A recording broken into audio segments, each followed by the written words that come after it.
take a walk on the woo-woo side with me. My name is Michelle Douglas and I am an intuitive healer, transformation coach, and advanced soul realignment practitioner, amongst other things.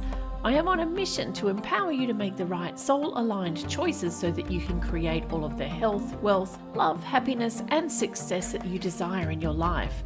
If the content in today's episode resonates with you, be sure to visit findmysparkle.com or selfconfidence101.com. See you there.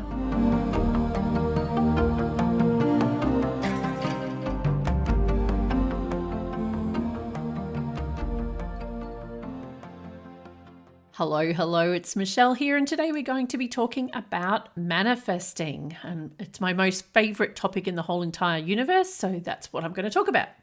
So people often ask me why I'm able to manifest what I want, and they think that maybe I'm just lucky, or maybe it was a fluke, or maybe I unknowingly learned the secret to manifesting and that's just how I roll.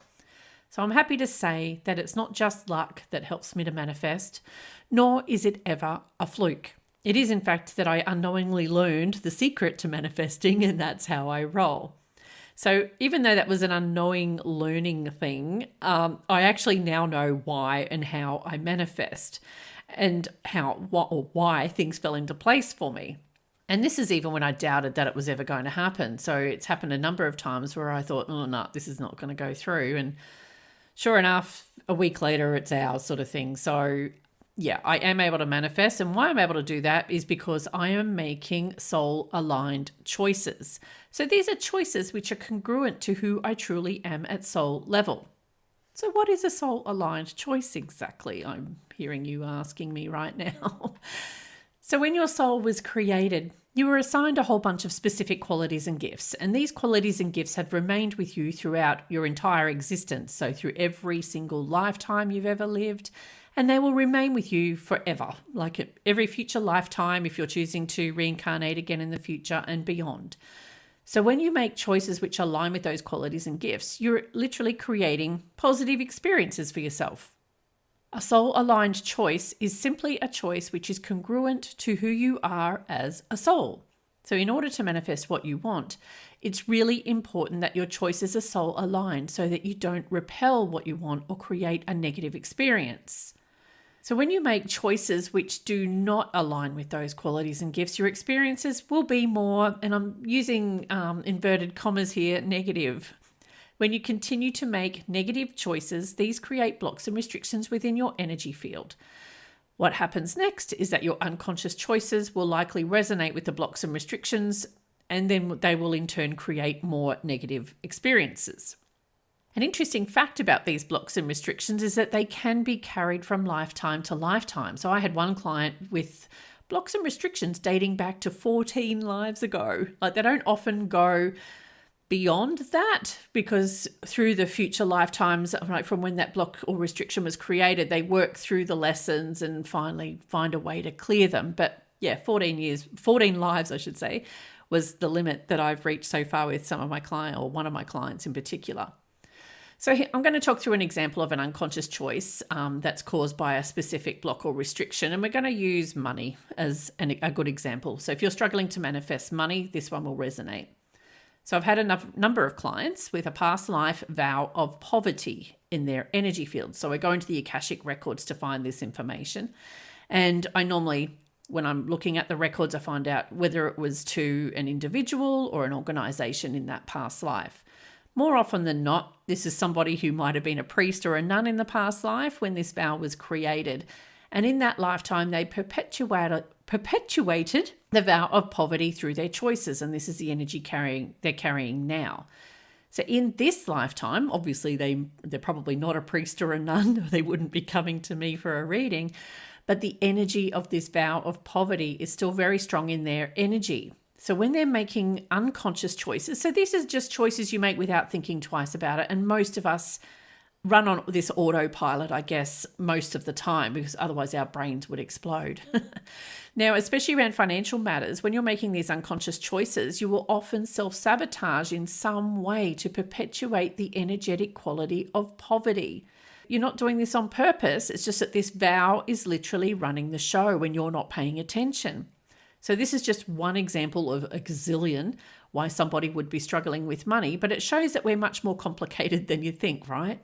So how can you remove a block or restriction? The good news is that it is possible to remove a block or a restriction. Bad news is it's not as simple as having somebody like me conduct a clearing with you within your Akashic records, which is something that I do as part of this process.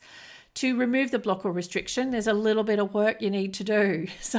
But there's also an understanding that you're going to have before you can go any further. So first thing you're going to need to know is to understand who you are at soul level.